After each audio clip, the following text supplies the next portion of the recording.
Hello. Hi. Hello. Thank you for joining Ace Bob Ross, How to Paint in Oils, Alkads, Acrylics, and whatever else you want to paint in.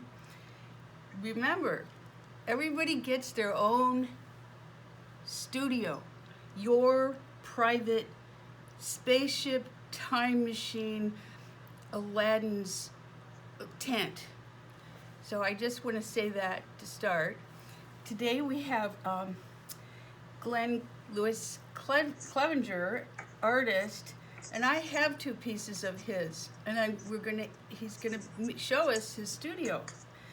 So this is a piece called Little Steps, and you can see how big it is. It's acrylic. It's on board. Um, it's from 2002, and I got this in I think 2002, and I keep this at the end of a long hallway, not HAUL, maybe that too, but a long hallway. And so I see this from a distance walking to it. And it just, and I'm taking little steps down the hallway.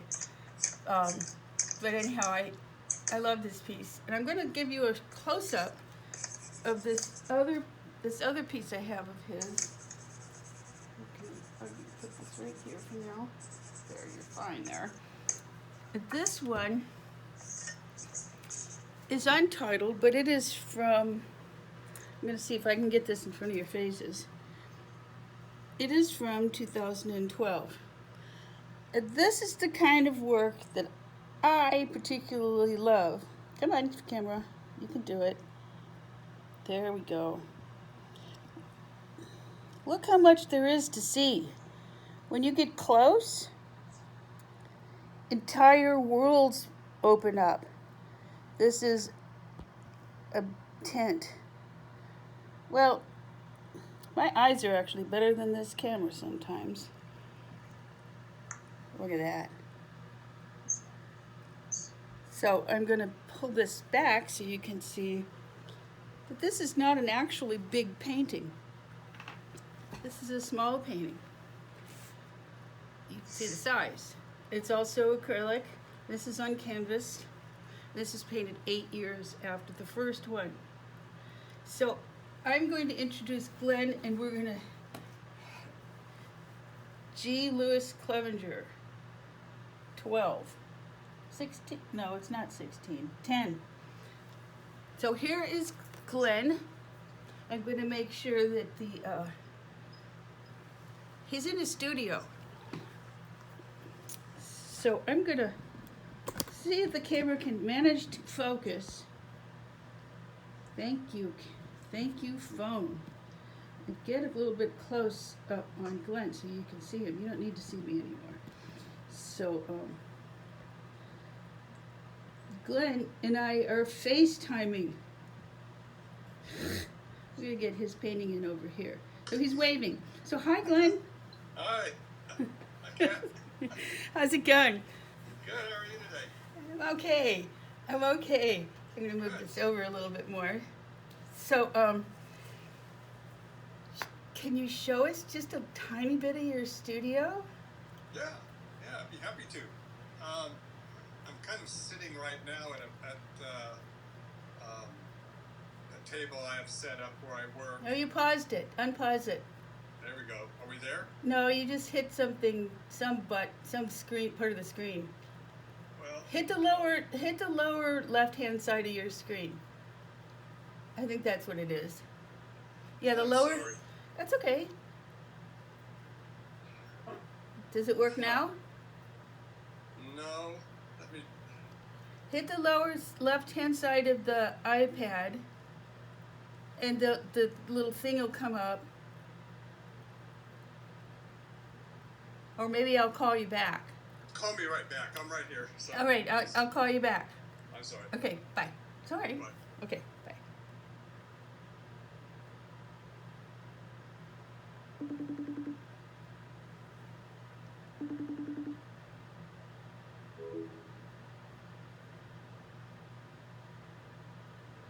You there?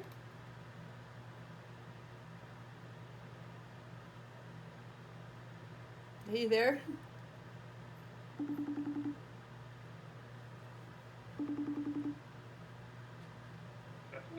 Okay. It worked so well yesterday. That's okay. That's just how things are these days. Yeah. What I was trying to do is reverse my. No, you can't. It's like it's so freaking annoying. Okay, so we'll go with what we. Can you see? I can see you, and we can see what's behind you, which is cool. Okay. We like to see both. That's an old painting, sort of a cautionary painting that I keep hanging around in the studio for when things to trust myself when to quit a painting. So That's great. Oh yeah. So that red one. Yeah, I didn't do. You put it upside down. Yeah, that's the only thing I did to it today is I turned it upside down. That's kind of the way I work and look at my art. So I'm still working on it, but I think it's nearing completion. I kind of like what's going on there. I did too. So, would you say that you aren't your your orientation, your physical orientation to the earth and to the image are fluid? If you can turn it upside down and it still is a meaningful image and it makes more sense a certain way. I will do that. Yes, and then eventually it will find its orientation. So right now it's a little bit in transition, but it's almost there. Mm-hmm. These are small paintings I'm kind of working on. I've got a show coming up January of 2021. So I'm working in Portland. Yeah, at Recently Gallery. Okay. And this one, you saw that I think yesterday, but it's changed a little bit today. It's more muted. I've painted some color on top. Was that the one that had purple? Was that the twin? That's the twin. No, the purple one is still. That painting is finished. The twin, not the little purple one. Oh, the twins. They're right here. Okay, so I would go back to the one that you've worked on today, if you don't mind. Okay. Here we are. What are you doing on it today? I mean. Well, this area, this was a band of yellow and a band of white yesterday, and then I've blocked out a large area with a Van Dyke brown and started drawing in it with a putty knife, paint on a putty knife. The tools that I use are just from a hardware store, not an art store. But I love loading up paint on these and scraping them on and off the canvas as well as traditional palette knives. Mm-hmm. That's kind of the way I work, and this is I don't know if you can see my palette here. I mix my paints here on this large glass plate. Show us your scrapings where you scrape off the old paint. What you do with it? Oh, this guy right here. When I scrape paint off my palette or a palette knife, I started. It was unintentional, but it just sort of built up over the years. And, well, I wouldn't say years, maybe just within this last year. God, I love that. Can I paint a picture of that sometime? Yeah, I'd love you. So, yeah, I that's where the old paint goes. If it doesn't go back, I try not to waste paint, but I guess wasting paint is how might be. Some people might think wasting paint is different than what an artist does with paint. They might. I might take my paint scraps that I find on the palette, put them on the canvas too. Build up surfaces. Yeah. Anyway, so Yeah. they might not be the color I want, but it builds up the surface. Sure. It's only paint I can paint over. So we don't have a lot of time because this is YouTube, but can you tell us a little bit about your intuition combined with spontaneity, and how every single moment, not just day, you function while you are making your work in your studio. I think I understand your question. I sort of, I'll start with just making an abstract sort of gesture across the canvas, maybe a color or several colors, laying color on top of color, and go from there. But it's a slow process. I look at the painting, and then I'll let the painting sit up for a while. It's acrylic, so it does dry relatively quickly.